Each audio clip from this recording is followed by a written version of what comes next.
40 வயதில் விதவையான நடிகை நந்தனா மனோஜ் பாரதி ராஜாவை கட்டியவரின் தற்பொழுதைய நிலை. தனது 17 வயதில் கதாநாயகியாக அறிமுகமானவர் நடிகை நந்தனா.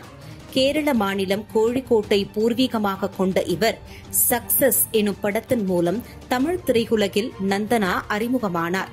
மம்முட்டியுடன் ஒரு சிபிஐயின் டைரி குறிப்பு எனும் திரைப்படத்தில் நடிக்கும் அளவிற்கு உயர்ந்த நந்தனா பிறகு தமிழ் படங்களில் அதிக ஆர்வம் காட்டத் தொடங்கினார். ABCD எனும் திரைப்படத்தில் நந்தனாவின் நடிப்பு பாராட்டுகளை பெற்றது.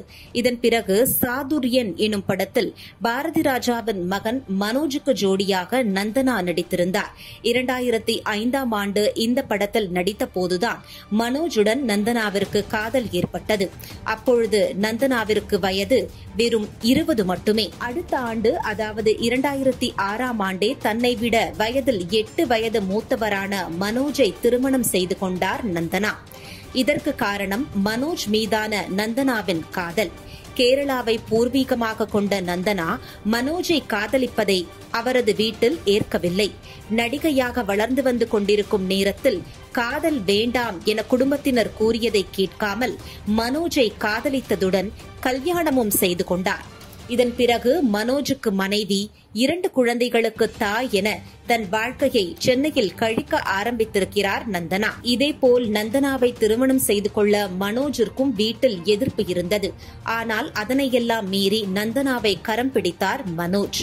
இந்த நிலையில் தனது 48வது வயதில் மனோஜ் உயிரிழந்துவிட 40 வயதே ஆன நந்தனா விதவையாகியிருக்கிறார்.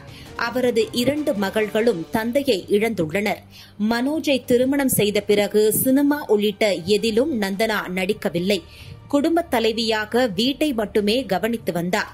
பாரதி ராஜாவையும் நந்தனாதான் நன்றாக பார்த்துக் கொண்டிருப்பதாக கூறுகிறார்கள். உடல்நிலை பாதிக்கப்பட்டு பாரதி ராஜா மருத்துவமனையில் இருந்த போதும் கூட நந்தனாதான் முழுக்க உடன் இருந்து பாரதி ராஜாவை கவனித்துக் கொண்டார் என்றும் சொல்கிறார்கள். இந்த அளவிற்கு மனோஜ் குடும்பத்துடன் ஐக்கியமாக இருந்த நந்தனா தற்பொழுது தனது கணவரை இழந்து அடுத்து என்ன செய்வது என்று தெரியாமல் இருக்கிறார். பாரதி ராஜாவுக்கு ஒரே மகன் மனோஜ் தான். அவரது மறைவை தொடர்ந்து பாரதி ராஜாவின் பொறுப்புகள் அனைத்தையும் கவனிக்க வேண்டிய நிலை நந்தனாவிடம் வந்துள்ளது. 2 மகள்களை வைத்திருக்கும் நந்தனா எப்படி அந்த பொறுப்புகளை சமாளிக்கப் போகிறார் என்பதுதான் கேள்வியாக உள்ளது. கணவர் உடல் வீட்டிற்கு வந்ததும் அதனை பார்த்து நந்தனா கதறியது, உடலுடன் வாகனத்தில் பயணித்த போது கண்ணீர் விட்டு கதறியது போன்றவற்றை பார்க்கும் போதே இருவருக்கும் இடையே எந்த அளவிற்கு காதல் இருந்துள்ளது என்பது தெரியவரும்.